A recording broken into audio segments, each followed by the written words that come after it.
லவரீஸ் எல்லாரும் எப்படி இருக்கீங்க? நல்லா இருப்பீங்கன்னு நினைக்கிறேன். ஸோ நம்ம இன்னைக்கு என்ன பார்க்க போறோம் அப்படின்னா வந்து ஜூனியர் நம்மளோட final part and 20th part தான் என்ன பார்க்க போறோம். ஸோ லாஸ்ட் பார்ட்ல என்ன ஆச்சு அப்படின்னு பார்த்துட்டு இந்த பார்ட்குள்ள போயிடலாம். ஸோ லாஸ்ட் பார்ட்ல என்ன ஆயிருக்கும், ஸோ வந்து நம்ம இசை வந்து ஒரு ஸ்முர்க் பண்ணிட்டு டிவோர்ஸ் கூட வர வர உங்களுக்கு டேட் ஆயிடுச்சுல சீனியர் அப்படிங்கிற மாதிரி போயிருப்பான். ஸோ டியோங் வந்து அதை ப்ராசஸ் பண்ணிட்டு இருந்திருப்பாரு. அதோட முடிச்சுப்போம். அதுக்கப்புறம் என்ன ஆச்சு அப்படிங்கிறத இந்த பார்ட்குள்ள போய் பார்த்துடலாம். ஸோ டியோங் வந்து ப்ராசஸ் பண்ணிட்டு இசை போகிறவள போய் வேகமா ரூமுக்கு கூப்பிட்டுட்டு வந்துட்டு என்ன இசை சொல்ற, டிவோர்ஸ்னு சொல்லிக்கிட்டு இருக்க அப்படிங்கிற மாதிரி சொல்ல. ஸோ இசை வந்து தன்னோட கையில தான் டிவோர்ஸ் பேப்பர் வச்சிருப்பா. ஸோ அந்த டிவோர்ஸ் பேப்பரை டெயாங்கோட ஃபேஸ்ல விட்டு அடிக்கிறான். ஸோ டெயாங்கோ எடுத்து பார்க்கறாரு. ஸோ இசை வெளியே போக ட்ரை பண்ணும்போது நம்ம டெயாங் என்ன பண்ணிடுறாருன்னா ரூமை லாக் பண்ணிடுறாரு.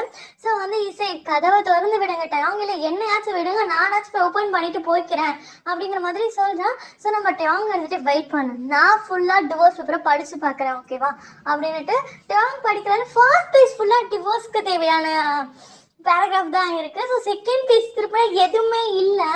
ஸோ வந்துட்டு டெயாங் வந்துட்டு ஓஹோ அப்ப நேற்று இவனுங்க இவகிட்ட இருந்து எனக்கான லவ் எனக்கு கிடைக்கணும்னு சொல்லிட்டு டிவோர்ஸ் பேப்பரை கொடுத்தாவாச்சு காதல் வருதான்னு பார்க்கலான்னு சொல்லிட்டு தான் டிவோர்ஸ் பேப்பரை கையில கொடுத்து அமைச்சிருக்கானுங்கண்ணா அப்படிங்கிற மாதிரி டெயாங் கண்டுபிடிச்சிட்டு இசை ஃபுல்லாக படிச்சு பார்த்தியா அப்படின்னு கேட்க, அதான் கொட்ட இடத்துல ஃபர்ஸ்ட் பேஜ்லேயே டிவோர்ஸ் அக்ரிமெண்ட்னு இருக்கே, வேற என்ன வேணும் அப்படிங்கிற மாதிரி சொல்ல. ஃபுல்லாக படிச்சியா இல்லையா இதான் என்னோட கேள்வி இசை அப்படிங்க. உங்களுக்கு என்கிட்ட டிவோர்ஸ் வேணும்னா என்கிட்ட டேரக்டா கேட்க வேண்டியது தானே டயம், அது எப்படி பேப்பரை கொடுத்துட்டு சைன் பண்ணி பேப்பரை மட்டும் கொடுத்துட்டு போறீங்க, சைன் பண்ணி உங்களுக்கு வேணும், என்ன பிடிக்கலன்னா மூஞ்சா பார்த்து பிடிக்கல சொல்லிட்டு போங்க அப்படிங்கிற மாதிரி சொல்றா. அவங்க வந்துட்டு இசை எனக்கு கோவப்படுத்தாத, ஃபுல் பேப்பர்ஸா படிச்சியா இல்லையா அப்படிங்க. அதை வேற நான் படிச்சு கஷ்டப்படணுமா, உனக்கு காதலிச்சதே தப்புன்னு நான் நினைச்சிட்டு இருக்கேன், என்கிட்ட டிவோர்ஸ் கேட்குற அளவுக்கு நீ வந்திருக்க, இதெல்லாம் தாங்கிக்க முடியாது என் மனசு, ஃபுல் பேஜை படிச்சு என்னன்னா டோட்டலா உடைய சொல்றியா டெயாங் அப்படிங்கிறா. ஸோ டெயாங் இருந்துட்டு இசை ஃபுல்லா படிச்சியா இல்லையா அது மட்டும் தான் நான் உனக்கு கேட்டேன், அந்த கேள்விக்கான பதிலே வரல அப்படிங்க. ஸோ வந்து நம்ம இசை சொல்றேன், உனக்கு டிவோர்ஸ் பேப்பர்ல சைன் வேணும்னா கேளுங்க சீனியர், நான் இப்போ கூட பண்ணித்தரேன், எனக்கு எந்த பிரச்சனையும் இல்லை அப்படிங்க. ஸோ நம்ம டெயாங்க்கு செம்ம கோவம் வருது. பிகாஸ் ஏன்னா டெயாங் கேட்குற கேள்விக்கு இசை எனக்கு முடக்காவே பதில் சொல்லிட்டு இருக்கா. ஸோ ஒரு கட்டத்துக்கு முன்னாடி டெயாங் பேச வரதுக்கு முன்னாடி வெயிட் முன்னாடி சீனியர் பேப்பரை கொடுங்க நான் ஃபுல்லாக சைன் பண்ணி கொடுத்துறேன் அப்படிங்கிற மாதிரி வாங்கி அவன் பேப்பரை வந்து ஜஸ்ட் எட்ஜில் மட்டும் ஓப்பன் பண்ணி எல்லா பக்கத்துலேயும் சைன் பண்ணி வச்சா. அவன் ஃபுல்லாக பார்க்கவே இல்லை. டெயாங்க்கு செம்ம கோவம் வந்துருது. ஸோ டெயாங் என்ன பண்ணுறாருன்னா இசையோட கழுத்தை பிடிச்சி வான்ல பின் பண்ணிட்டு என்ன நினைச்சுக்கிட்டு இருக்க, கழுத்தை பிடிச்சிருக்க ஞாபகம் வச்சுக்கோ, நீ எல்லாத்தையும் படிச்சியா இல்லையா சொல்லு, எல்லா பேப்பர்ஸும் படிச்சியா இல்லையா இசை அப்படின்னு கேட்க, நான் எதுக்கு படிக்கணும், உங்களுக்கு என்கிட்ட இருந்து டிவோர்ஸ் தானே வேணும், ஆனா நான் உங்களுக்கு டிவோர்ஸ் கொடுத்துறேன், உங்ககிட்ட இருந்து எனக்கு எதுவுமே வேண்டாம் டயம் அப்படிங்க. டயம் வந்துட்டு எனக்கு கோவம் அதிகமா வருது அப்படிங்கிற மாதிரி சொல்ல, நான் படிக்கல இப்போ என்ன சொல்றீங்க அப்படிங்கிறா. ஸோ டயம் வந்து என்ன பண்றாங்கன்னா ஃபுல்லா படி, சைன் பண்ணிட்டல, நான் உனக்கு தேவையில்லைன்னு சைன் பண்ணிட்டேன்ல ஃபுல்லாக படி அப்படிங்கிறாரு. ஸோ இசை வந்துட்டு கையெடுங்க படிக்கிறேன் அப்படிங்கிறா. பிகாஸ் ஏன்னா டேர்ம் அழுத்து பிடிச்சிருக்க மாட்டாரு நெக்க, பட் இருந்தாலும் வலிக்கும் லைட்டாக. ஸோ வந்து இசை இப்படி சொல்லும், டேம் கையெல்லாம் எடுத்து விட. ஸோ ரெண்டு பேரும் பெட்டில் உட்காந்து படிக்க ஆரம்பிக்கிறாங்க. ஸோ ஃபர்ஸ்ட் பேஜ் ஃபுல்லாக டிவோர்ஸ் அக்ரிமெண்ட் மாதிரி தான் இருக்குது. செகண்ட் பேஜ் ஓப்பன் பண்ணால் எதுவுமே இல்லை. இசை வந்து டேங்க திரும்பி பார்க்குறா. ஸோ டேங் வந்து இசையோட ரைட் சைடு தான் உட்காந்துருக்காரு. ஸோ டேங் வந்து கோவத்தில் முறைச்சு பார்க்குறாரு. அந்த கோவம் எப்படி இருக்கு அப்படின்னா டேங்கோட கண்ணு அவ்வளோ ரெட்டிஷா, அதில் கண்ணீர் கலங்கி இருக்கு, ஆனால் கவலையில் கிடையாது, கோவத்தில். ஸோ டேங் முறைச்சிட்டு உட்காந்துட்டு இருக்காரு. ஸோ இசைக்கு கொஞ்சம் பயமாகுது, இது என்ன ஹோஹோ அப்படிங்கிற மாதிரியே சவுண்ட் கொடுக்க. ஸோ வந்துட்டு இசை ஃபுல்லாக படிச்சுட்டு என்கிட்ட சண்டை போட்டிருக்கணும், ஆக்சுவலி உனக்கு என் மேலே காதல் இருக்கா இல்லையான்னு தெரிஞ்சுக்கிறதுக்கோசரம் ஜஸ்ட் என் ஃப்ரெண்ட்ஸ் கொடுத்த ஐடியா இது ஓகேவா அப்படிங்கிற மாதிரி சொல்ல, சரி அதை நீங்களும் கொண்டாந்து என்கிட்ட கொடுத்துருக்கீங்க பார்த்தீங்களா அப்படிங்கிற மாதிரி இசை சொல்ல. இசை நீ வாய் பேசுத ஃபுல் பேஜாக படிச்சுட்டு தான் என்கிட்ட பேசியிருக்கணும், இப்போ நீ இப்படி பேசிக்கிட்டு இருக்க அப்படிங்கிற மாதிரி டேங் பாட்டுக்கு கத்துறாரு. ஸோ இசை இருந்துட்டு எனக்கு புரியல, நீங்கள் டிவோர்ஸ் வேணுங்கிறீங்களா இல்லை வேணாங்கிறீங்களா அப்படிங்கிற மாதிரி ரெண்டு பேரும் ப்ராசஸ் இசை வந்து இப்படி கேட்டுகிட்டே இருக்க. ஸோ ரெண்டு பேருக்குள்ள ஒரு கான்வர்சேஷன் போக டேங் வந்து ஒரு கட்டத்தில் கோவமாயி, உன் கூட வாழணும்னு நினைக்கிறேன், நான் ஏன் டிவோர்ஸ் கேட்க போகிறேன், ஆனால் உனக்கு என் மேலே காதல் இருந்து என் கூட வாழக்கூடாதுன்னு என்ன இருந்திருக்கு பார்த்தியா, அதுதான் நான் வெத்து பேப்பரில் கூட சைன் பண்ணி கொடுத்துருக்கேன். அதாவது யூஸ்லெஸ் பேப்பர்ல கூட சைன் பண்ணி கொடுத்துருக்கேன் அப்படிங்கிற மாதிரி சொல்றாரு. இசை எனக்கு உன்னை பார்க்க பார்க்க கோவமும் வருது, அழுகையும் வருது. இதுவரைக்கும் நான் அழுது யாரும் பார்த்தது கிடையாது, என் மச்சானை தவிர. உன் முன்னாடி நான் அழுதுறக்கூடாதுன்னு நினைக்கிறேன். பிகாஸ் ஏன்னா நான் லவ் பண்ற பர்சன் முன்னாடி நான் வீக் ஆயிட்டேன்னா அவங்கள நான் ப்ரொடெக்ட் பண்ண மாட்டேனோன்னு ஒரு பயம் வந்துடும். உன்னை நான் ப்ரொடெக்ட் பண்ணணும்னு நினைச்சு இத்தனை நாளா என்னோட கண்ணீரை மறைச்சு வச்சிருக்கேன். எனக்கு இன்னமும் உன் மேல காதல் இருக்கு, உன்னை ப்ரொடெக்ட் பண்ணணுங்கிற ஆசை இருக்கு. ப்ளீஸ் இந்த ரூமை விட்டு வெளியே போறியா அப்படிங்கிற மாதிரி சொல்லிடுறாரு. ஸோ இசைக்கு ஒண்ணுமே புரியல, இவன் ஏன் இப்படி சொல்றாரு, என்னை ப்ரொடெக்ட் பண்ணணும்னு சொல்றாரு, என்னை லவ் பண்றேன்னு சொன்னாரு, ஃப்ரெண்டு டிவோர்ஸ் பேப்பர் கொடுத்தோன்னு எனக்கு கொண்டு வந்து கொடுத்தாரு அப்படிங்கிற ஒரு மாதிரி எப்படி சொல்றது அந்த ஒரு தாட்லயே ப்ராசஸ் பண்ணிட்டு போயிட்டு இருக்கான். ஸோ அவளுக்கு என்ன பண்றதுன்னு தெரியல, அவளுக்கு லாங் டிரைவ் போகணும்னு தோணுது. ஸோ அவள் காக்கி எடுத்துட்டு போறா. ஸோ அவங்களோட அம்மா கிட்ட மா நான் ஒரு டிரைவ் மட்டும் போயிட்டு வந்தேன் அப்படிங்கிற மாதிரி சொல்லிட்டு போறா. ஸோ அவங்க அம்மா ஓகேம்மா அப்படிங்கிற மாதிரி சொல்லிடுறாங்க. ஸோ நம்ம இசை போய் கார் எடுக்கலான்னு போனா வந்துட்டு நம்ம அம்மு பாக்குறா, இசைக்கு டெக்ஸ்ட் பண்றா எங்கடி போற அப்படின்னா லாங் டிரைவ் போறேன்டி அப்படிங்கிறா. ஓகேடி பத்திரமா போயிட்டு வா அப்படிங்கிற. ஆக்சுவலி அம்மு வந்துட்டு பக்கத்து வீட்டுல இருந்து இதை பார்த்துட்டு இருப்பா, அதாவது வெளியே உட்காந்துட்டு இருந்திருப்பா. அப்ப இதை பார்த்துருப்பா. ஸோ அதனால இசைக்கு டெக்ஸ்ட் பண்ணியிருக்கா. ஸோ இசையும் லாங் டிரைவ் போறான். ஸோ அவளுக்கு வந்து டிரைவிங்ல இருக்க கான்சன்ட்ரேட்டை விட அவளுக்கு வந்து இந்த தாட் அதிகமா இருக்கு. எப்படி சொல்றது, ஏன் நம்ம கிட்ட டேம் வந்து டிவோர்ஸ் பேப்பர் கொடுக்கணும், என்கிட்ட டைரக்டாவே என்கிட்ட லவ்னு சொல்லியிருக்கலாம்ல அப்படிங்கிற மாதிரி ஒரு தாட் ஆஃப் மைண்ட் சொல்லுது. இன்னொரு தாட் ஆஃப் மைண்ட் எப்படி சொல்லுங்க, நீ லவ் சொல்லியிருந்தா மட்டும் அக்செப்ட் பண்ணிட்டு இருந்திருப்பியா இசை அப்படின்னு சொல்லிட்டு அவளுடைய மைண்ட்குள்ளேயே தாட்ஸ் பிறந்து சண்டை போட்டுக்க ஆரம்பிக்குது. அவளால டிரைவிங்ல கான்சென்ட்ரேட் பண்ண முடியல, கொண்டு போய் விடுறா அவர் மரத்து மேலவே. ஸோ கார்ல ஆக்சிடென்ட் ஆயிடுது. ஸோ இசை வந்து மயங்கிடுறா. ஸோ 1 hour இருக்கும். 1 hour கழிச்சு டெயோங்க்கு ஒரு கால் வருது. ஸோ டெயோங் ஃபர்ஸ்ட் இசை போகும்பொழுது எப்படி அந்த பெட்ல உட்காந்துருப்பாரோ அதே மாதிரி தான் உட்காந்துருக்காரு. ஸோ கால் வருது. அவரும் சுயநினைவுல இல்லை. இசை நம்மளை இப்படி, அதாவது எப்படி சொல்றது, இசைக்கு நம்ம மேல நம்பிக்கையே இல்லை, அவ டிவோர்ஸ் பேப்பர்ல சைன் பண்ணிட்டால, இது வந்து யூஸ்லெஸ் பேப்பரா இருந்தாலும் ஃபர்ஸ்ட் பேஜ்ல டிவோர்ஸ் அக்ரிமெண்ட் இருக்கு, அந்த பேப்பர்ல அவர் சைன் பண்ணிட்டாலங்கிற அந்த ஒரு கவலையிலேயே அந்த மனுஷன் சிலையாயிட்டாரு. ஸோ 3 or 4 கால்ஸ் வருது. சொட்டாங்கனால அது கேட்கவே இல்லை அவருக்கு. அவரோட ப்ராசஸை பொறுத்தவரையிலும் இனிமேல் நமக்கு இசை இல்லையா அப்படிங்கிற மாதிரி ஒரு ப்ராசஸ்லேயே இருக்காரு. ஸோ கொஞ்ச நேரம் கழிச்சு அம்மாவுக்கு ஒரு கால் வருது. ஸோ அம்மா பிக் பண்ண, ஸோ நாங்கள் இந்த ஹாஸ்பிட்டல்லேருந்து கால் பண்ணியிருக்கோம், உங்களோட சிஸ்டருக்கு ஆக்சிடென்ட் ஆகிடுச்சு, ஸோ அவங்க இங்கே அட்மிட் ஆகிருக்காங்க வாங்க அப்படின்னா. இதை வந்து அம்மா வந்துட்டு ரூமில் உட்காந்து பேசிகிட்டு இருப்போம். ஸோ வந்து ஜாங்காக் காலேஜ்க்கு, அதாவது இவளை காலேஜில் விட்டுட்டு அவர் ஒர்க்குக்கு போகலான்னு இருந்திருப்பாரு. ஸோ இவர் காலேஜுக்கு ரெடி ஆகிட்டு இருந்திருப்பா, ஜாங்காக் வந்துட்டு ஆஃபீஸ்க்கு ரெடி ஆகிட்டு இருந்திருப்பாரு. ஸோ அவர் வந்து அவரோட ஹேர் ஸ்டைல் வந்து செட் பண்ணிட்டு இருக்காரு. ஸோ இவர் கேட்டோட மொபைலை கீழே போட்டுட்டு அழுக ஆரம்பிச்சாரா. ஸோ வந்துட்டு ஜாங்காக்கு ஒன்றும் புரியல, இவருக்கு இப்படி அழுகிறா அப்படிங்கிற மாதிரியே பார்த்துட்டே பக்கத்துல வர. ஃபர்ஸ்ட் என்னோட அம்மா என்னை விட்டுட்டு போனாங்க, அப்புறம் என்னோட பெரியம்மா என்னை விட்டுட்டு போனாங்க, இப்போ நீ என்னை விட்டுட்டு போக நினைக்கிறியா இசை அப்படின்னு சொல்லிட்டு ஒரே அழுகாச்சு. ஸோ இசையோட பேரை கேட்டோட ஜாங்குக் பதறிடுறாரு. நீ என்னடி சொல்ற, இசைக்கு என்னடி ஆச்சு அப்படிங்கிற மாதிரி அம்மா கிட்ட கேட்க, அம்மா வந்துட்டு சொல்ற, ஜாங்குக் இசைக்கு ஆக்சிடென்ட் ஆயிடுச்சா, இந்த ஹாஸ்பிட்டல்ல அட்மிட் பண்ணியிருக்காங்களா, எனக்கு பயமா இருக்கு அப்படிங்கிற மாதிரியே சொல்றேன். ஸோ ஜாங்குக்கு இருந்துட்டு சரி சரி வா நம்ம போகலாம், காலேஜ் ஆஃபீஸ்லாம் நாளைக்கு பார்த்துக்கலாமா, முதல் போகலாம் அப்படின்னுட்டு. ஸோ வந்து இசைக்கு ஆக்சிடென்ட் ஆன விஷயம் டெயோங்க்கு தெரியுமா அப்படிங்கிற மாதிரி அம்மு கிட்ட கேட்க, எனக்கே யாரோ ஒருத்தர் ஃபோன் பண்ணி தான் சொன்னாங்க, டெயோங் அண்ணாக்கு தெரியுமான்னு எனக்கு தெரியாது அப்படிங்கிற மாதிரியே நம்ம அம்மு சொல்ல, சரி வா நம்ம டேவங்களோட வீட்டுக்கு போயிட்டு அவங்களே கூப்பிட்டுட்டு போகலாம் அப்படின்ட்டு டேவங்களோட வீட்டுக்கு வேக வேகமாக வராங்க. வீட்டில் இருக்க யாருக்கும் புரியல, ஏன்னா அம்மு அழுதுகிட்டே இருக்கா. ஜாங்குக் வந்து அம்முவை தரத்தரம் தான் இழுத்துட்டு வந்திருப்பாரு. ஸோ வந்து ஜாங்குக் வீட்டில் ஒன்றுமே புரியல, எதுக்கு இந்த பையன் இவ்வளோ வந்து பதட்டத்தில் இருக்கா, அந்த பொண்ணு அழுதுட்டு இருக்கா அப்படிங்கிற மாதிரி இவங்க தான் நோட்டீஸ் பண்ணுறாங்க. ஆனால் இவங்க 2 பேரும் இசைக்கு ஆக்சிடென்ட் ஆன விஷயத்த வீட்டில் சொல்ல கிடையாது. ஸோ வந்து என்ன ஆகுதுன்னா டேவங்களோட வீட்டுக்கு வர. ஸோ டேவங்களோட வீட்லேயே இவங்க 2 பேரும் இப்படி வரதை பார்த்துட்டு, ஹே என்னடா ஆச்சு ஜாங்குக், ஃபேஸ் ஏன் இவ்வளோ பதட்டமா இருக்கு அப்படிங்கிற மாதிரி டேவங்களோட அம்மா கேட்க, மா டேவங் எங்க அப்படிங்க, டேவங் ரூம்ல இருக்கான்ப்பா அப்படிங்கிற மாதிரி சொல்றாங்க. ஸோ இவனும் வேக வேகமா போக, ஸோ அம்மா அழுது அவளுக்கு தேம்ப ஆரம்பிச்சிருச்சு. ஸோ ஜாங்குக் டேவங்க போய் கூப்பிட்டுட்டு வருதா அம்மாவை பாத்துக்கிறதான்னு தெரியல. ஸோ வந்துட்டு ஆரம்மோட வைஃப் கிட்ட அனி பார்த்துக்காங்க கொஞ்சம் அப்படிங்கிற மாதிரி சொல்லிட்டு போறாரு அம்முவை பார்த்து. ஸோ வந்து அவங்களும் ஓகேங்கிற மாதிரி கூட்டிட்டு போய் லிவிங் ஏரியாவில் இருக்க சோஃபாவில் உட்கார வச்சுட்டு கிளாஸ் ஆஃப் வாட்டர் கொடுக்குறாங்க. அவள் குடிக்கவே மாட்டேன்றா. ஸோ வந்து அவள் திரும்பி திரும்பி அழுகிறா. அவங்க யாருக்கும் ஒன்றும் புரியல, ஆனால் அவளும் எதுவும் சொல்ல சொல்லல. அவளுக்கு அந்த மூச்சு வாங்குறதுல பேச கூட முடியல. ஸோ சுத்தி இருக்க எல்லாரும் கேள்வி கேட்டுட்டே இருக்க. அவளுக்கு வந்து எப்படி சொல்றது, அவளுக்கு மென்டலி ஸ்ட்ரெஸ் ஆகுது. அவளுக்கு வந்து அப்படியே தலையெல்லாம் சுத்துது. ஸோ ஜங்குக்கு ஒண்ணுமே புரியல. இவர் மேல போயிருக்காரு. ஸோ வந்து ஜாங்குக் போயிட்டு டேங்கோட ரொம்ப நாப் கூட பண்ணாமல் உள்ளே போக. ஸோ டேங் வந்து இப்படி உட்காந்துருக்கிறத பார்த்துட்டு, ஸோ டே என்னடா பண்ணிட்டு இருக்க, அங்கே உன் ஒய்ஃப்க்கு ஆக்சிடென்ட் ஆகிட்டா, வாடா போகலாம் அப்படிங்க. இவருக்கு அந்த ஆக்சிடென்ட்டுங்கிற வார்த்தை மட்டும் காதில் விழுந்துட்டு, டே என்னடா சொல்ற அப்படிங்கிற மாதிரி திரும்ப பார்க்குறாரு. ஸோ திரும்ப வச்சா கோவமாக இருந்த கண்ணீர் இப்போ தான் வெளியே வருது. அவரோட கண்ணில் கோவத்தில் கண்ணில் தண்ணி கலங்கிருக்குன்னு சொன்னல, அதாவது டியர் ஃபார்மாக இருக்குன்னு சொன்னேன்ல, அந்த டியர்ஸ் இப்போ தான் கண்ணை விட்டு வெளியே வருது. ஸோ நம்ம டேங் இருந்துட்டு, டே என்னடா சொல்ற அப்படிங்கிற மாதிரி ஜாங்குக்கு பார்த்து கேட்க, ஆமாண்டா இப்பதான் அம்முக்கு கால் வந்தது, அம்மு கீழே இருக்காவா, நம்ம போகலாம் அப்படிங்கிற மாதிரி சொல்ல. ஸோ வந்து இவங்க 2 பேரும் கீழே வரவும் கரெக்டா அம்மு தேம்பி தேம்பி அழறா. ஸோ ஜங்குக்கு புரியலன்னு சொன்னால இப்பதான் அவர் வராரு. இந்த ஒரு டைலாக் தான் அப்ப சொல்லிட்டேன், ஓகேவா. ஸோ ஜங்குக்கு ஒன்றும் புரியல. வேகமா பக்கத்துல வந்து அம்முவை பிடிக்கலான்னு போகிறச்ச அம்மு மயங்கி ஜங்குக்கு மேலேயே சாஞ்சிடுறா. அழுததுல அவளுக்கு வந்து மூச்சு விட முடியாம மயங்கிடுறா.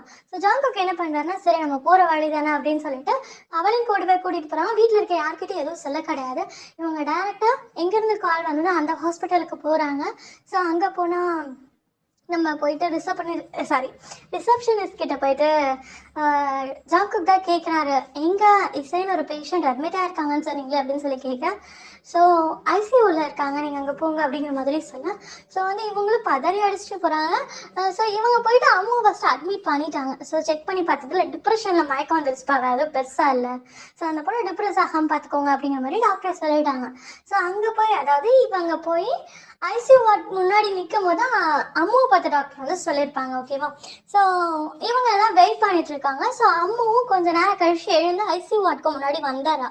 ஸோ வந்து இசைக்கு ட்ரீட் பண்ணிட்டு இருக்க அந்த டாக்டர் வந்துட்டு, ஸோ பெரிய இஷ்யூ கிடையாது, ஸோ போய் கார் இடிச்சதில்ல, இசையோட கழுத்துல ஒரு நல்ல பெரிய மரக்குச்சல கிளை இருக்குல்ல, அது நல்லா சொருகி இருக்கு, அவங்க எழுந்தாதான் தெரியும் அவங்களால பேச முடியுமா இல்லையா அப்படிங்கிறதே அப்படிங்கிற மாதிரி சொல்லிட்டு போயிடறாங்க. சொல்லிட்டு அவங்களுக்கு ஒண்ணுமே புரியல. இப்போ வந்து அவருக்கு இதை நினைச்சு அவருக்கு வந்து டோட்டலா எப்படி சொல்றதுன்னா, எல்லா கவலைகளும் அவருக்கு மட்டும் இருக்க மாதிரி ஒரு ஃபீல் இருக்கு. ஸோ அம்மு பக்கத்துல உட்காந்துட்டு இருக்கா. ஜங்குக்கு போயிட்டு அவங்க சமாதானப்படுத்துறாரு, டே என்னடா ஆச்சு, ஏன் அவளுக்கு கார் ஆக்சிடென்ட் ஆகிற மாதிரி ஆச்சு அப்படிங்கிற மாதிரி சொல்ல. ஸோ நடந்த விஷயத்தெல்லாம் சொல்லும் பொழுது, ஓகே ஓகே புரியுது, அப்போ நம்ம பண்ணது தப்பு தானே அப்படிங்கிற மாதிரி ஜங்குக் கேட்க, நீ தப்பு பண்ணலடா, என் மேலே இருக்க காதலை புரிய வைக்கணும் அவளுக்குங்கிறதுக்கோசம் தான் டிவோர்ஸ் பேப்பர் கொடுத்தீங்க, அது என்கிட்ட ஒரு வார்த்தை சொல்லியிருக்கலாம் இல்லடா, தெரியாததுனால தானே நானும் விளையாட்டுத்தனமாக விட்டுட்டேன், அவ்வளோ தூரம் போயிடுச்சு அப்படிங்கிற மாதிரி சொல்கிறாரு. சரி இவங்கெல்லாம் பேசிகிட்டு இருக்காங்க. அம்முக்கு இதெல்லாம் காதில் விழால. அவளை பொறுத்தவரையிலும் இப்போ இதுக்கு இசையை பார்த்தே ஆகணும். ஸோ வந்து அந்த ஒரு ஐசியோட ஈகராக பார்த்துக்கிட்டு இருக்கா. ஸோ வந்து அம்மா இப்படி பதட்டத்தில் மயக்கம் போட்டு விழுந்ததுனால அவங்களோட ஃபேமிலி ஜங்குக்கோட ஃபேமிலி எல்லாருமே வந்துட்டு என்னாச்சு ஏதாச்சுன்னு சொல்லிட்டு 3 பேருக்கு மாறி மாறி கால் பண்ணிகிட்டே இருக்காங்க. ஸோ டேங்கோட அம்மா இசை எங்கே போனா அப்படின்னு சொல்லிட்டு இசைக்கு கால் பண்ணிகிட்டே இருக்கா. ஸோ அங்கே இருக்க ஒரு நர்ஸ் என்ன பண்ணுறாங்கன்னா வந்து இசையோட மொபைலை கொண்டு வந்து அம்மா கையில் கொடுத்துட்டு, இது ஆக்சிடென்ட் ஆன அந்த பேஷண்ட்டோட ஃபோன், ஸோ ரிங் ஆகிட்டே இருக்கு அப்படிங்க. ஸோ நம்ம அம்மா வந்து இதுக்கு எனக்கு இசையை பார்க்கணும், அதுதான் ஃபர்ஸ்ட் அப்படின்னு சொல்லிட்டு அவளால் அந்த ஃபோனை கூட வாங்க முடியல. அம்மு இசை நல்லபடியா கண்ணை திறந்து பாத்திரணும் அப்படிங்கிற வந்து அம்முக்கு ஒரு ஃபீல் இருக்கு. ஸோ அந்த மொபைலை கூட வாங்க வேட்டா தெம்பில் ஜாங்குக்கு தான் வாங்கி பார்க்குறாரு. ஸோ டியாங் மான் போட்டிருக்கு. ஸோ வந்து டயாங் அம்மா ஓகேவா இவ்வளோ போட்டிருக்கு. ஸோ பார்த்துட்டு இப்போதைக்கு அட்டென்ட் பண்ண வேணாம்னு சொல்லிட்டு 4 பேரோட மொபைலையும் வாங்கி 3 பேரோட மொபைலையும் வாங்கி ஜாங்குக்கே வச்சுக்கிறாரு. ஸோ கொஞ்ச நேரம் கழிச்சு அவங்க நார்மல் வார்டுக்கும் ஷிஃப்ட் பண்ணுறாங்க. ஸோ வந்து ஷிஃப்ட் பண்ணோன்னே இசை கண்ணு முழிக்கிற ஒரு 3 or 4 hours கழிச்சு. ஸோ கண்ணு முழிக்க. ஸோ சுற்றிட்டேயும் அம்மு ஜாங்குக் 3 பேர் இருக்கிறத பார்த்தோன்னா அம்மு வந்து பக்கத்தில் கூப்பிட்றா கண்ணால். ஸோ அம்மு போகிறா. ஸோ அம்முவோட கையை பிடிச்சிக்கிறான். ஸோ பேசணும்னு ட்ரை பண்ணுறா, முடியல. அம்மு சொல்கிற ஒரே ஒரு விஷயம், ப்ளீஸ் இசை ஸ்ட்ரெயின் பண்ணாத, உன்னுடைய அதாவது எப்படி சொல்கிறது, கழுத்தில் அந்த ஒரு குச்சி குத்திருக்கு, ஸோ ப்ளீஸ் பேசாத, ரொம்ப ஸ்ட்ரெயின் பண்ணிக்காத, ரொம்ப வலிக்குண்டா அப்படிங்கிற மாதிரியே சொல்கிறான். ஸோ வலிக்கூட சொல்லிட்டு அம்மு அழறா. ஜங்குக் பார்த்துட்டு இதெல்லாம் பைத்தியமா, அந்த பொண்ணுக்கு வலிச்சா அந்த பொண்ணு அழுக போகிற, இவன் எதுக்கு அழுகிறா அப்படிங்கிற மாதிரியே பார்க்குறாரு. ஸோ நம்ம அம்முக்கும் இசைக்கும் ஒரு கனெக்டிவிட்டி இருக்கு அப்படின்னா, அம்மு கடிப்பட்டா இசையால் தாங்கிக்க முடியாது, இசை கடிப்பட்டா அம்முவால் தாங்கிக்க முடியாது. அது ஏன்னா அவங்களுக்குள்ள ஒரு கனெக்டிவிட்டி இருக்கு. அந்த வலியை நம்ம உணரணும்னு அவசியம் கிடையாது. நமக்கு பிடிச்ச ஒரு பர்சனுக்கு வலிக்குது அப்படின்னா நமக்கு வலிக்கும்ல. அந்த வலியை நம்ம வாங்கிக்கணும்னு அவசியம் கிடையாது. ஓகேவா? ஸோ அந்த மாதிரி ஒரு கனெக்டிவிட்டி. ஸோ வந்து இப்படியே இவங்க 2 பேரும் உட்காந்துருக்கு. ஸோ இவங்க யாரும் ஃபோன் பண்ண கிடையாது. கொஞ்ச நேரம் கழிச்சு ஜாங்கோக்கு மட்டும் கால் பண்ணி, இல்லை நாங்கள் இப்படி வந்து வெளியே வந்திருக்கோம், இசை எங்கள் கூட தான் வந்திருக்கா அப்படிங்கிற மாதிரி சொல்ல. ஸோ வீட்டில் இருக்கவங்க காம் ஆகிறாங்க. ஆனால் டேவோட அம்மாவுக்கு மட்டும் கொஞ்சம் வந்து ஏதோ ஒரு மைண்டில் திங்க் ஆகிட்டே இருக்கு. என்னாச்சு, என்னமோ இந்த பசங்க பதட்டத்தோட போனாங்க, இசைக்கு கால் பண்ணால் இசையும் எடுக்கல அப்படிங்கிற மாதிரி யோசனையோடயே இருக்காங்க. ஸோ வந்து என்ன ஆகுதுன்னா, ஜங்கோக்கு ஒரு விஷயமும் சொல்லியிருப்பாரு, நாங்கள் வரத்துக்கு 4 or 5 days ஆகும் அப்படிங்கிற மாதிரி சொல்லியிருப்பாரு. ஏன்னா ஹாஸ்பிட்டலில் இருக்க விஷயம் வீட்டில் சொன்னால் கஷ்டப்படுவாங்கன்னு சொல்லி 4 பேர் சேர்ந்து மறைச்சிட்டாங்க. ஸோ வந்து டேம் விழுந்து விழுந்து கவனிச்சுக்கிறாரு இசையை. ஸோ இசைக்கு எப்படி இருக்குன்னா, அவருடைய மைண்ட் தாட் சீரியஸாகவே இவர் நம்ம கிட்ட இருக்க காதலை வெளியே கொண்டு வரணும்னு சொல்லிட்டு தான் டிவோர்ஸ் பேப்பர் கொடுத்தாரோ. அந்த பேப்பரும் காலியாக தானே இருந்தது. நான் முழுசாக படிச்சிருக்கணும், நான் எல்லாத்துலேயும் அதிக பிரசகித்தனமாக நடந்துட்டு இருக்கேன் போல அப்படிங்கிற மாதிரி ஒரு ப்ராசஸ் பண்ணிட்டு இருக்கேன். ஸோ வந்து என்ன ஆகுதுன்னா, இப்படி வந்து ஒரு ப்ராசஸிங் போயிட்டு இருக்கு. ஸோ டேங் வந்து நம்ம இசையை பார்த்துக்கிறதுக்கு, இசைக்கு வந்து டேங் தன்னை லவ் பண்றாரு, சீரியஸா ரிலேஷன்ஷிப்ல இருக்காரு அப்படிங்கிற மாதிரி ஒரு தாட் வருது. ஸோ டாக்டர் வந்துட்டு அம்மா கிட்ட வந்து ப்ராசஸ் சொல்ல போக, அதாவது டேப்லெட்ஸ் எப்பெல்லாம் கொடுக்கணும் அப்படிங்கிற மாதிரி ப்ராசஸ் சொல்ல போக, ஸோ வந்து நம்ம டேவங்க வந்துட்டு என்கிட்டயே சொல்லுங்க, நான் தான் என் ஒய்ஃபை பார்த்துக்க போறேன் அப்படிங்க. ஸோ வந்து டாக்டரும் சொல்லிடுறாரு. சொல்லி முடிச்சுட்டு இவங்க எல்லாம் வெளியே போயிடறாங்க. ஸோ ஜங்குக்கு வந்து அம்மாவை பார்த்து கண்ணை கட்டாடுவா அப்படிங்கிற மாதிரி அம்மாவும் வெளியே போயிடுறாங்க. அவங்க 2 பேருக்கு ப்ரைவசி கொடுக்கணும்னு சொல்லிட்டு. ஸோ நம்ம டேவங்க வந்துட்டு இசை பக்கத்தில் போய் உட்காந்துட்டு, உனக்கு என் கூட வாழ பிடிக்கலாம், டிவோர்ஸ் வாங்கிக்க விஷயம் எனக்கு பிரச்சனை கிடையாது, நான் உனக்கு டேப்லெட் கொடுக்கறதுல பிரச்சனை இல்லைல்ல அப்படிங்கிற மாதிரி சொல்றாரு. சொல்லிட்டு ஒரு வேளை உனக்கு என்ன சுத்தமா பிடிக்கலையோ, சரி நான் அவங்ககிட்டயே சொல்லிடுறேன் அப்படிங்கிற மாதிரி அவருக்குள்ளேயே ப்ராசஸ் பண்ணிட்டு அவரே பேசிட்டு இருக்காரு. ஸோ வந்து அவரை சொல்லிட்டு எழுந்து போக ட்ரை பண்ணும்போது இசைட்டு அவங்களோட கையை பிடிச்சிக்கிறான். போக வேண்டாம் அப்படிங்கிற மாதிரி தலையாட்டுறான். ஸோ டோங் வந்துட்டு எப்படி சொல்றது, ஒரு சந்தோஷம். ஏன்னா தன்னோட ஒய்ஃப் தன்னோட கையை ஃபர்ஸ்ட் டைம் பிடிக்கிறா அப்படிங்கிற மாதிரி. ஸோ வந்து அந்த கையை கண்டு போய் அவரோட லிப்ஸ் கிட்ட வச்சு டேவோட கையில ஒரு கிஸ் பண்றா. ஸோ நான் உங்களை அக்செப்ட் பண்ணிக்கிட்டேன் அப்படிங்கிற மாதிரி. ஸோ டேவோங் வந்துட்டு சிரிக்கிறாரு. ஸோ சிரிச்சுட்டு, இசை சீரியஸ்லி நான் அக்செப்ட் பண்ணிக்கிட்டியா அப்படிங்கிற மாதிரி கேட்குறாரு. ஸோ இசை வந்துட்டு அப்படிங்கிற மாதிரி தலையாட்டிட்டு, அவள் ரொம்ப அஸ்கி வாய்ஸில் ஐ லவ் யூ அப்படின்னு சொல்கிறா. ஸோ வந்துட்டு இந்த சவுண்டை கேட்குறச்சு டவுக்கு ரொம்ப சந்தோஷம். அவள் திரும்ப பேச ஆரம்பிக்கும் போது அவள் சொன்ன வார்த்தை ஐ லவ் யூ அப்படிங்கிற வார்த்தையை கேட்குறச்சவே அவருக்கு ரொம்ப சந்தோஷமாக இருக்குது. அவர் வேகமாக போயிட்டு இசையை ஹக் பண்ணிக்கிறாரு. ஐ லவ் யூ டூ இசை அப்படின்னு சொல்லிட்டு இசையோடைய லிப்ஸ்லேயே கிஸ் பண்ணுறாரு. இசையை வந்து கிஸ் பேக் பண்ணுறேன். ஆனால் ரொம்ப நேரம் வந்துட்டு ஹக் பண்ணதுனால அவருக்கு கழுத்தில் தானே ஆப்ரேஷன் பண்ணியிருப்பாங்க, ஸோ நெக்கில். ஸோ அது வலிக்க ஆரம்பிக்கவும் டேங் வந்துட்டு ஹக்கை பிரேக் பண்ணிவிட்டு சரி சரி சரி சரி ஸ்ட்ரெயின் பண்ணாத அப்படிங்கிற மாதிரி சொல்கிறாங்க. ஸோ இப்படியே ஒரு 4 or 5 daysக்கு மேலே போயிடுது. இசையால் இப்போ கொஞ்சம் கொஞ்சம் தான் பேச முடியுது. ஃபர்ஸ்ட்லாம் லொடன்னு பேசுவாள்ல, ஆனால் இப்போ அவளால் அப்படி பேச முடியல.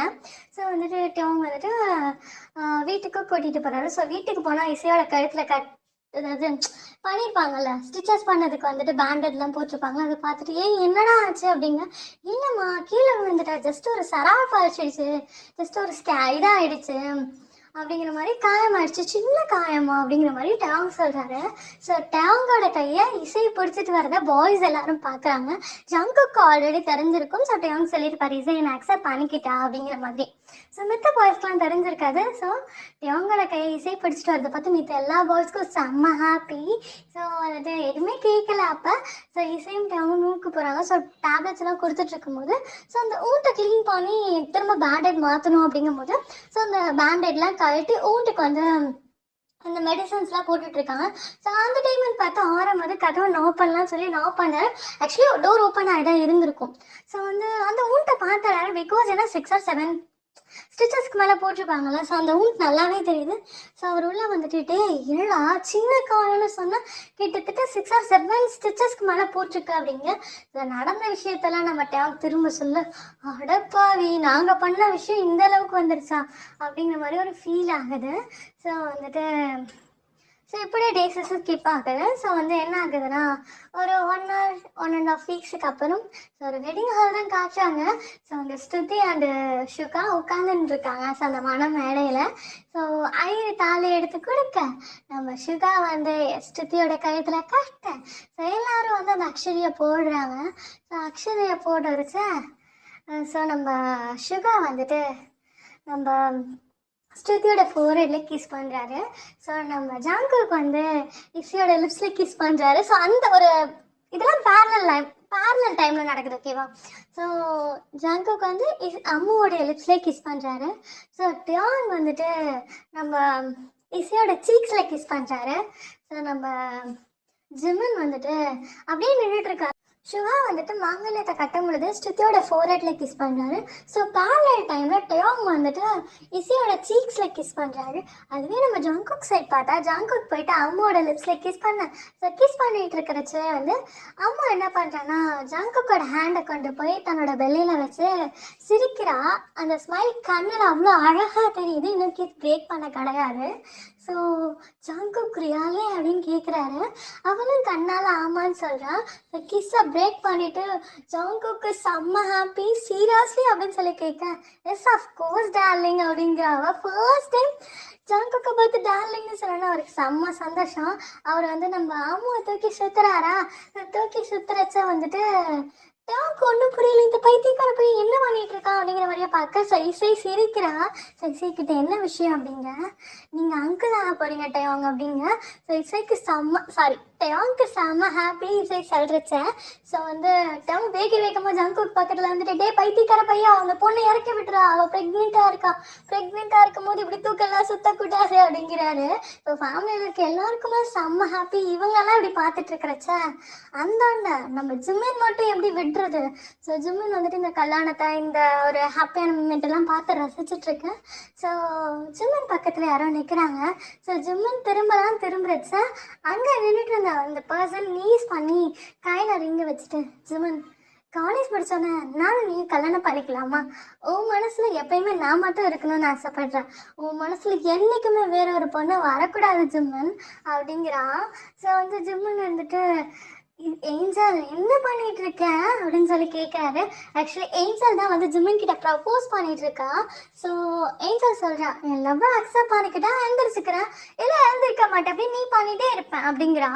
ஸோ ஜிம்மன் வந்துட்டு, உன் லவ் அக்செப்ட் பண்ணலன்னா சீரியஸ்லி நீஸ் பண்ணிகிட்டே இருப்பியா? ஓகே நீ பண்ணி, எனக்கு என்ன பிரச்சனை அப்படிங்கிறாரு. ஸோ ஜிம்மினோட அம்மா வேகமாக வந்து ஜிம்மினோட காதை பிடிச்சி திருக்கிட்டு, டே ஏன்டா என் மருமகளை கொடுமைப்படுத்துறேன், கல்யாணத்துக்கு முன்னாடியே கொடுமைப்படுத்துறேன், இப்போ நான் சும்மா இருப்பேன், கல்யாணம் பண்ணி என் மருமக என் வீட்டுக்கு வந்தானா நீ இப்படி பண்ணிட்டே வந்தா ஒன்றை வீட்டை விட்டு தோத்திடுவேன், ஞாபகம் வச்சுக்கூடா அப்படிங்கிற மாதிரி ஜிம்மினோட அம்மா சொல்லிட்டு நம்ம ஏஞ்சலை தூக்கி நிறுத்தி வைக்கிறாங்க ஷோல்டரை பிடிச்சி. ஸோ ஏஞ்சலை பார்த்துட்டு, என்றைக்குமே நீ மட்டும்தான் என் மருமக, சப்போஸ் என் பையன் ஒன்று அக்செப்ட் பண்ணிக்கலான்னா அவனை வீட்டை விட்டு தோத்திடலாம், சரியா? நானும் நீ ஒரு பெஸ்ட் மாமியார் மருமகளாக இருக்கலாம், ஓகேவா அப்படின்னு சொல்ல ஏஞ்சலும் வந்து ஜிமினாவோட அம்மா சிக்ஸில் கிஸ் பண்ணுறோம். ரைட் இவன் அக்செப்ட் பண்ணிக்கலன்னா இவனை வீட்டை விட்டு துரத்திடுங்க, நான் உங்கள் வீட்டுக்கு வந்துடுறேன், சரியா அப்படிங்க ஜிமினாவோட மைண்ட் வாய்ஸ். எப்போ பாரு எங்கள் அம்மா என்னோட ஃப்ரெண்ட்ஸ்க்கு என்னோட கேர்ள் ஃப்ரெண்டுக்கு தான் சப்போர்ட் பண்ணுறாங்க, எனக்கு பண்ணவே மாட்டிக்கிறாங்க. ஸோ ஜிமின் வேகமாக அவங்க அம்மா பக்கத்தில் போய் நின்றுட்டு ஒரு 2 feet தள்ளி இருந்தேன். ஸோ பக்கத்தில் போய் நின்றுட்டு சீரியஸாகவே கேட்குறேம்மா, நான் பிறந்த ஹாஸ்பிட்டலில் என்னை மாற்றி உனக்கு கொடுத்துட்டாங்களோ, உங்கள் குழந்தை வேற யாருதோ, அந்த குழந்தை இப்போ இல்லைன்னு சொல்லிட்டு என்ன இப்படி உங்கள் கூடவே வச்சு பார்த்துக்கிறீங்களா? சீரியஸாக எனக்கு புரியல, நான் தானே உங்கள் பையன், எனக்கு அதுவே டவுட்டாக இருக்குது. எங்கே அப்பா கிட்ட போய் கேட்குறேன், அப்பா அப்படின்னு சொல்லி ஜிமின் கூப்பிட்டுட்டே போகிறாரு. ஸோ அங்கேருந்து ஜிமினோட அப்பா சொல்லலாம் மக்கனே அப்படிங்க. ஸோ ஜிமினோட வந்து அவங்க அப்பா கிட்ட, சீரியஸாகவே நான் தானே உன் மகன் அப்படிங்க. ஆமாடா ஏன்டா இப்படிலாம் கேட்டுட்டு இருக்க, பாரு உன் கண்ணு என் கண்ணு ஒரே மாதிரி இருக்குடா அப்படிங்க. அது எனக்கே தெரியுது, ஆனால் அம்மா பண்ணுறதெல்லாம் பார்க்கும் பொழுது நான் உங்கள் பையன் இல்லையோன்னு எனக்கு டவுட்டாக இருக்குடா அப்படி டவுட்டாக இருக்குடா அப்படின்னு சொல்லி அவங்க அப்பா கிட்ட சொல்லு. டேய் என்னடா அப்பட ஃப்ளோல வாடா போடாங்கிற அப்படிங்க. என்னப்பா பண்றது, அம்மா பண்றதுல நான் மென்டலி டிஃபெக்டட் பர்சன் மாதிரி நடந்துக்கிறேன், அதனால தான் வாடா போடா வருது அப்படின்னு சொல்லி சொல்றான். ஜிமினோட அம்மா. சரி இப்ப என் மருமகளை அக்செப்ட் பண்ணிப்பியா மாட்டியாடா அப்படிங்க. சரி சரி நான் அக்செப்ட் பண்ணிக்கிறேன் அப்படின்னு சொல்லிட்டு ஸோ பக்கத்துல வந்துட்டு ஏஞ்சல் நான் உன்னை அக்செப்ட் பண்ணிக்கிறேன் அப்படிங்க. ஏஞ்சல் கையில இருக்காரு இங்க ஜிமின் கையில போட்டு விட்டுறா. ஸோ ஜிமின் கேட்கிறாரு, எப்பவுமே பசங்க தானே ப்ரப்போஸ் பண்ணுவாங்க, ஏன் நீ மட்டும் நான் ப்ரப்போஸ் பண்றதுக்கு மட்டும் நீயே ப்ரப்போஸ் பண்ணிட்ட அப்படின்னு சொல்லி கேட்கும் பொழுது ஏஞ்சல் சொல்றான், பசங்களுக்கு மட்டும்தான் அவ்வளோ லவ் இருக்குன்னு இல்லை, பொண்ணுங்களுக்கும் அவ்வளோ லவ் இருக்கு. லவ்வை வெளியே சொல்ல தெரியாம சொல்லி ஏதாச்சும் பிரச்சனையில முடிஞ்சிருமோ அப்படிங்கிற பயத்துல எப்பயுமே பொண்ணுங்க ப்ரப்போஸ் பண்ண மாட்டாங்க. ஏன்னா தன்னோட லவ்வை வெளியே சொல்லி அந்த பிரச்சனை அந்த பையனுக்கும் எந்த பிரச்சனையும் வராம நமக்கும் எந்த பிரச்சனையும் வராம சேர்ந்து வாழணும் தான் அந்த பொண்ணு எப்பயுமே நினைப்பா ஜென்மன். ஆனா எனக்கு உன்னை ரொம்ப பிடிச்சிருக்கு, உன்கிட்ட ப்ரப்போஸ் பண்ண வரதுக்கு முன்னாடியே எங்க அப்பா கிட்ட நான் சொல்லிட்டு தான் வந்தேன், இப்படி நான் ஜென்மன் ஒரு பையனை லவ் பண்றேன், அவனை தான் கல்யாணம் பண்ணிப்பேன். சப்போஸ் நீ என்னை கல்யாணம் பண்ணி வைக்கலன்னா நீ என்னை குப்பை தொட்டிலேருந்து எடுத்துட்டு வந்துட்டு சொல்லுவேன் டாடி அப்படின்னு சொல்லி சொல்றேன் அப்படின்னு சொல்லி சொல்றான். ஸோ ஜிம்மினோட அம்மா அதை கேட்கும் போது என் பையனுக்கு ஏற்ற பொண்ணுமா நீ அப்படிங்கிறாருங்க. ஸோ ஜிம்மின் என்ன பண்ணுறாருன்னா வேகமாக போயிட்டு ஏஞ்சலை ஹக் பண்ணிக்கிறாரு. ஹக் பண்ணிட்டு ஏஞ்சலை கிஸ் பண்ணுறாரு. ஸோ கிஸ் பண்ணும்போது ஸ்டோரி இதோட முடிஞ்சிச்சு. உங்களுக்கு இது வந்து மொத்தம் 20 பார்ட்ஸ் இருக்குது. இந்த 20 பார்ட்ஸில் எது பிடிச்சிருந்தது பிடிக்கல, ஏன் இந்த டயலாக நீ யூஸ் பண்ணடி, இந்த சீன் எனக்கு சுத்தமாக பிடிக்கல, ஏன் நீ இப்படி பண்ண அப்படிங்கிற மாதிரி ஒரு சில சீன்ஸ்லாம் இருக்கும்ல. ஸோ கீழே கமெண்ட் செக்ஷனில் சொன்னாலும் சரி இன்ஸ்டாகிராமில் சொன்னாலும் சரி எனக்கு பிரச்சனை கிடையாது, ப்ளீஸ் சொல்லுங்கள். ஏன்னா நீங்கள் இந்த ஸ்டோரிக்கு கொடுக்க போகிற ஃபீட்பேக்கை வச்சு தான் இந்த மாதிரியே நெக்ஸ்ட் ஸ்டோரியும் எழுதலாமா இல்லை இந்த மாதிரி பிடிக்கல வேறு மாதிரி எழுதணும் அப்படின்னாலும் நாங்கள் எழுத முடியும். நீங்கள் கொடுக்குற ஃபீட்பேக்கை பொறுத்து தான் நாங்கள் நெக்ஸ்ட் ஸ்டோரிக்கான ஸ்கிரிப்ட் எழுத முடியும், வாய்ஸ் ஓவர் பண்ண முடியும். எந்த ஜோனர் உங்களுக்கு பிடிச்சிருக்குன்னு எங்களால் தெரிஞ்சுக்க முடியும். ப்ளீஸ் உங்களோட கமெண்ட் ஃபீட்பேக் மட்டும்தான் எங்களுக்கான ஒரு boost of and inspiration. Please இது மட்டும் பண்ணுங்க. என்னடா இவங்க கமெண்ட் பண்ணுங்க ஃபீட்பேக் பண்ணுங்க அப்படின்னு சொல்லிட்டே இருக்காங்கன்னு நினைக்காதீங்க ப்ளீஸ்டா, ஓகேவா? ஸோ பிடிச்சிருந்தா லைக் பண்ணுங்க, ஷேர் பண்ணுங்க, கமெண்ட் பண்ணுங்க, மறக்காம சப்ஸ்கிரைப் பண்ணிட்டு பெல் ஐக்கானை டச் பண்ணிட்டு போங்கடா. பாய், டேக் கேர்.